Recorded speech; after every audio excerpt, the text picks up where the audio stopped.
5 Live Formula One.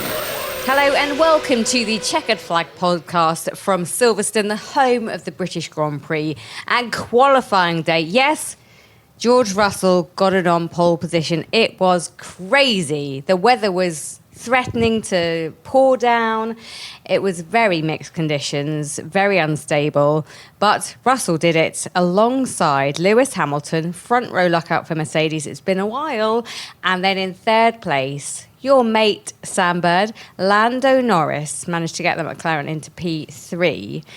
It wasn't what he wanted, but what we have got is an all-British top three in qualifying.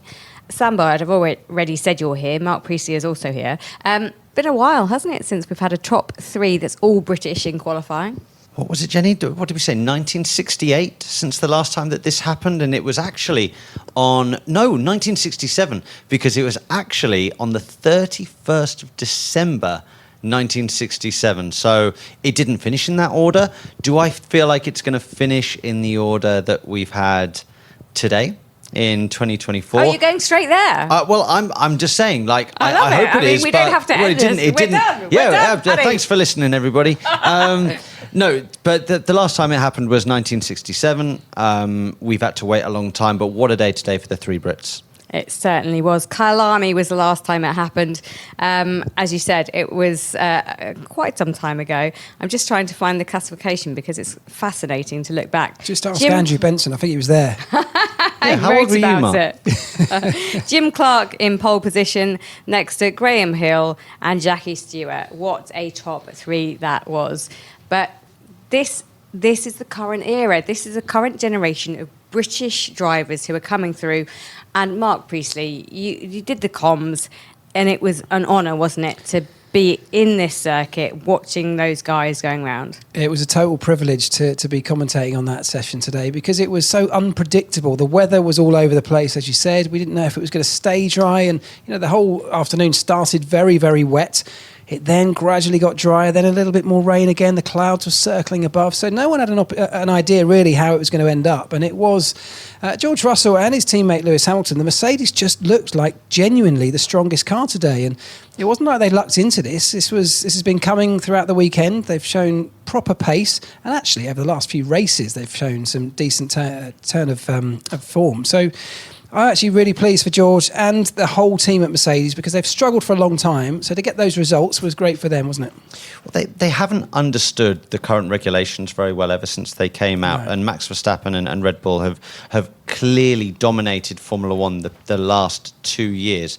However, recently, with key signings in their technical backrooms, they've been able to kind of reassess how they go about thinking about their race car, and they've made some big gains forwards. Now they're still not at the front of the pack. They are at the front of the pack today. Well, yeah, they're at the front of the pack today, but they're not the most favoured car. I still favour McLaren over Mercedes. I still favour Red Bull over Mercedes, but they're gaining ground on the front too. Yeah, 100%. And as we said in commentary, it doesn't just bode well for the rest of this season, obviously this weekend, but the rest of the season, but even into 2025 as well, where the regulations don't change. So they are coming on stream at a very good time when the competition's hotting up, and I can see them joining the party at the front on a regular basis. Let's hear from our pole sitter. It's George Russell. Yeah, it meant a huge amount. Kind of dreamt of this pole position here in Silverstone at the start of this year, and the qualifying session was so difficult. I was on the verge of getting knocked out of Q1, on the verge of getting knocked out of Q2, lacking a bit of confidence, and then Q3. As soon as I went around the first corner, I sort of thought I've got this, and unbelievable to see Lewis and I as well, P1 and P2, and also Lando in P3. I mean, it's the dream. Yeah, I don't know if it's ever happened, 3 Brits in the top 3 at Silverstone, or even in F1 altogether, but special day. Pretty special, as you say. What can you do in front of this crowd who were cheering you on every step of the way? There's no reason why we can't win it. It's going to be a very difficult race because you've only got to look at this weather, and 1 minute it's dry, 1 minute it's wet. We've got to be alive to the situation, but we're in prime position to take it. It was clearly an emotional moment for George Russell. He got out of his car, celebrated the pole, went up, and the top three all stand together for a photograph. And randomly, George Russell, the pole sitter, gets a tyre from Pirelli for their troubles. It's like a miniature tyre, and they sign it, and it's all cute. But it would have been emotional. It's only his third pole position in his life, in his career. And to do it here today. Yeah, amazing. And, just think about it. 7 days ago, he was winning an unlikely Austrian Grand Prix after Lando Norris and Max Verstappen took each other out. So it's been a good week, hasn't it, for George Russell? He's definitely had worse, that's for sure. But I suppose the big question is, can he go out and win it now? Well, I think he's got every opportunity. I think if Mercedes work well together, remember, he's got Lewis behind him. Lewis will want to beat him. There's no question about that. Lewis is going to want to win his ninth. I mean, listen to that, his ninth British Grand Prix tomorrow, which would be, a record that would be very hard for anybody to beat. But yeah, he has every opportunity to do so. I think his nearest rival, his biggest rival, will be Lando Norris of McLaren. And I think actually that's a real tight battle between those two, isn't it? Like the two teams, not just the two drivers, but the two teams. You rightly say the two Mercedes are next to each other. So when it comes to race strategy, they can work together if need be. The two McLarens are not exactly next to each other. They've got Max Verstappen in between them, but they are there up the front end together.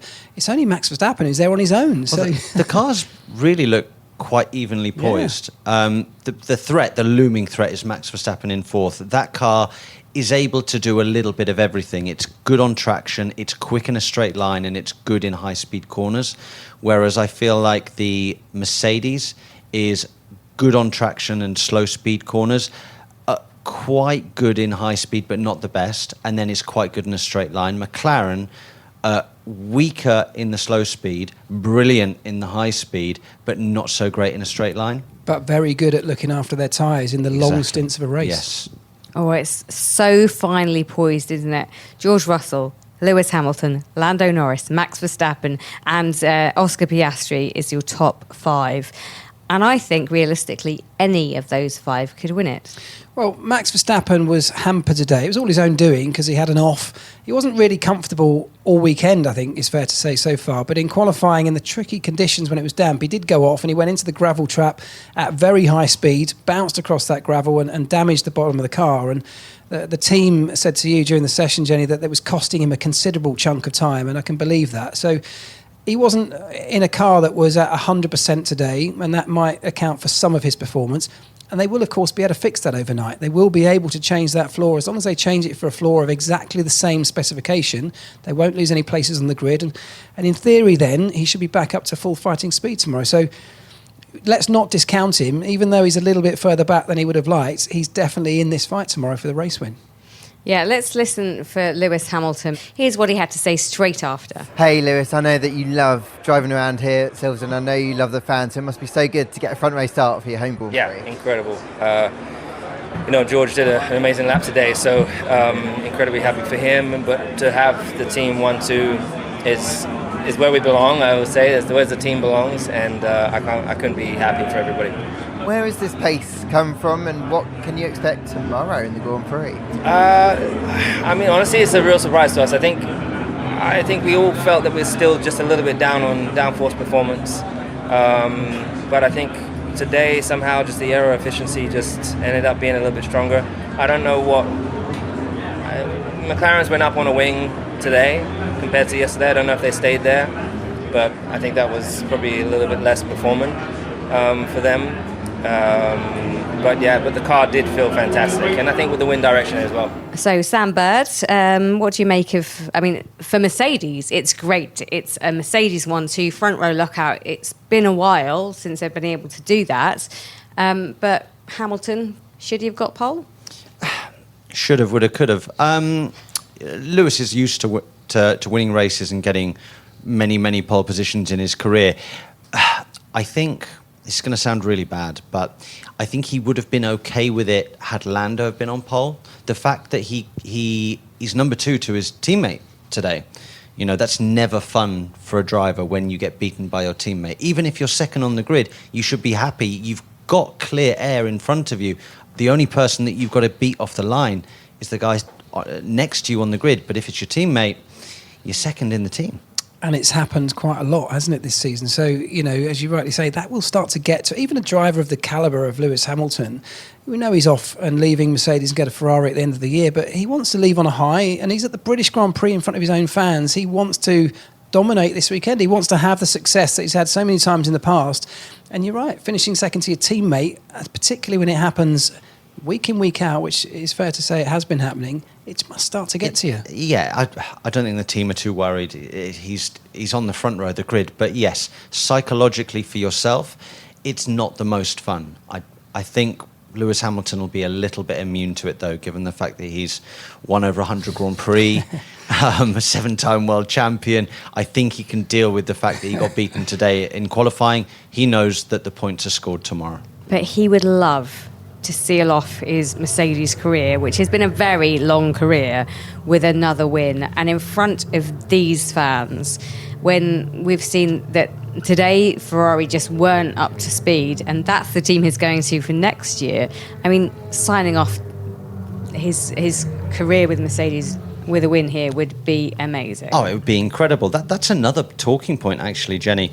The fact that Mercedes are figuring out this car and these regulations and trending in the right direction, yet where he's going at the moment, trending in the wrong direction. I bet you he's thinking, have I made the right choice here? I love Ferrari. I've wanted to go there for a while, but am I making the right choice? I think it totally depends on where Mr. Newey goes. Yeah, it could be a big player in this whole thing. But I mean, imagine saying that 3 months ago. What you just said there about Ferrari versus Mercedes, it was exactly the opposite. Well, after Monaco, everybody was saying, I bet he can't wait to put on the red overalls. Now, you're looking at it and thinking, a Mercedes going to be back on top very soon. And the great thing about Mercedes is, having only just figured out the direction they need to go with this car, they've actually got a reasonable development path open to them. The rest of them are starting a little bit further down that line, so there's a lot of opportunity for Mercedes. If they can maximise and bring the developments that are in an efficient way, deliver the right results with them, they've got a big opportunity ahead of them. Yeah, and we know that they've got incredible personnel working out of Brackley. They've got a huge amount of staff there. If anybody can get it right in a short space of time, Mercedes can, and they're starting to get it right. Can they join Red Bull and McLaren as kind of this new top three? Yeah, Carlos Sainz in the lead. Ferrari finished in P7 behind Nico Hülkenberg, who had a really good qualifying. We'll come to that in a minute. And Charles Leclerc finished 11th, didn't even make it into the final part of qualifying. Absolute disaster. It really is. That might sound like an overstatement, but I don't think it is, because they've struggled all weekend, so it may not be the biggest surprise. They haven't been a contender at the front, but this is a Ferrari and it's Charles Leclerc. They shouldn't be crashing out in Q2. They should easily be sailing through into the top 10 shootout. We've been talking about them being one of the top three teams. You could maybe include Mercedes in that, but when you think about the top 10, the top 8 should be both McLarens, both Mercedes, both Ferraris and both Red Bulls. And yet today that wasn't the case. Absolutely. And I mean, you're talking about Charles Leclerc having a bad day.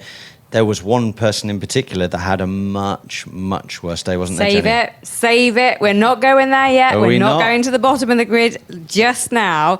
Let's keep that in our locker. Let's hear from Lando Norris. Your team.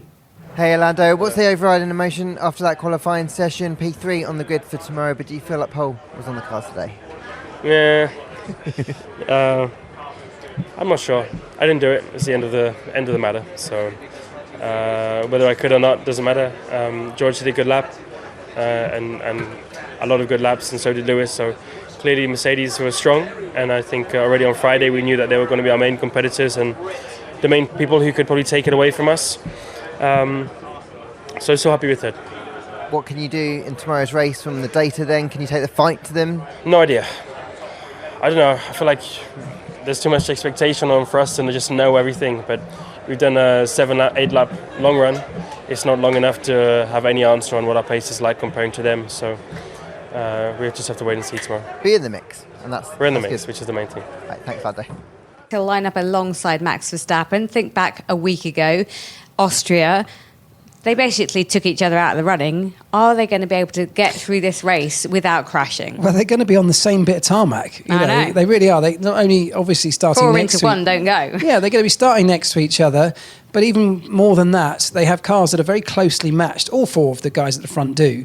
And so inevitably, not just here at Silverstone, but as this season rolls on, and as we said, maybe even into next, they're going to be always fighting for the same bit of tarmac. So, look, I think that's a mouth-watering prospect, because what we saw in Austria last weekend, there was controversy about it. There's been a lot said around the whole media, around all the fans, about who was right and who was wrong. But if you put that to one side, the fact they're going wheel to wheel, hammer and tong, elbows out, that's what we want. So we've been crying out for that for years in this sport.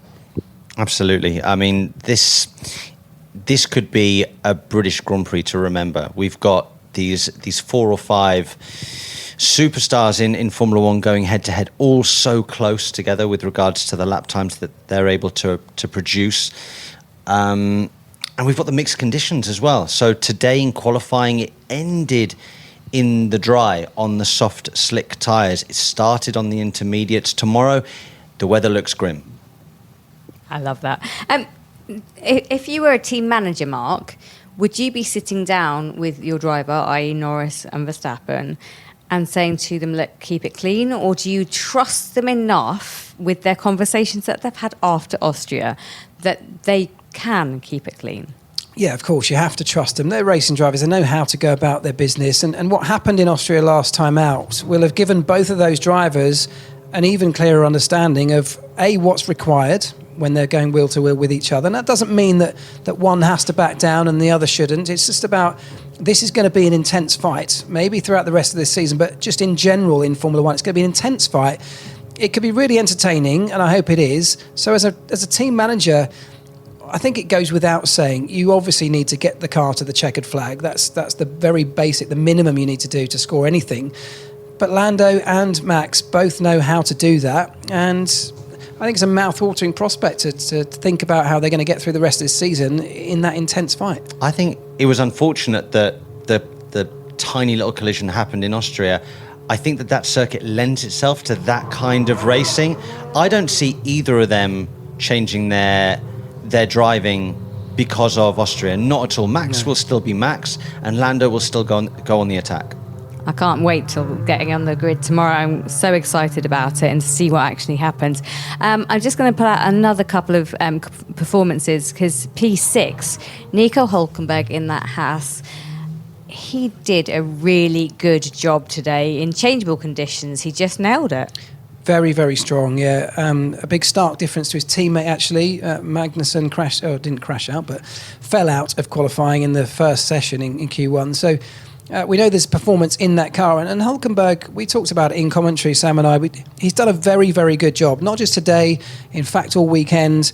In fact, over the course of his career, he's often an underrated driver, I think, in many regards. And that longevity of his career and what people inside the sport know he's able to do has been rewarded with a seat at Sauber next year, which will become the main manufactured team for Audi. So that's an opportunity for him. In the latter stages of career, he's now got an opportunity where he might just be able to play around at the front. I hope so, for his sake. He deserves some podiums in his F1 career. It's absolutely mad that he's entered... I'm not sure how many Grand Prix, 100 and something Grand Prix, maybe even in the 200 something Grand Prix now, I'm not sure.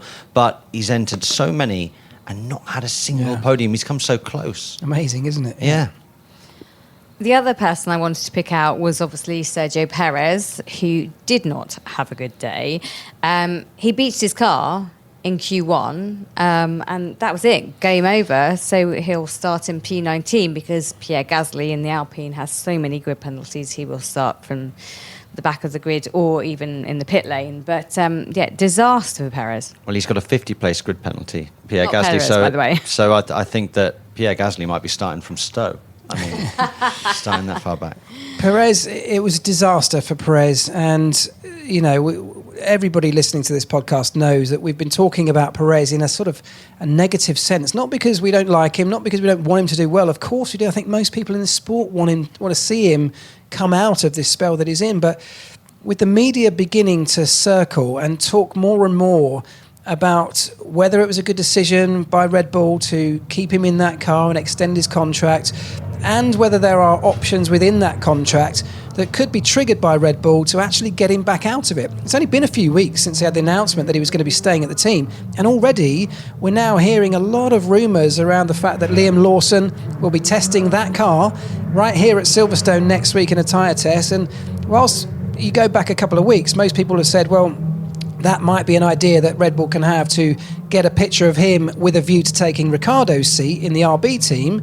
Now people are actually talking about, could he be the guy to replace Perez? And, you know, when Perez starts to hear those rumours, things could go from bad to worse, because as you well know, Sam, the confidence and the psychology of being a racing driver is just as important as what you can actually do physically. I think it's more important. Yeah. I think it's genuinely more important. Having that stability, having that feeling of the fact that you're loved by the team gives you such ease, confidence. You relax a little bit more, your shoulders go down in the car, you're able to breathe more easily.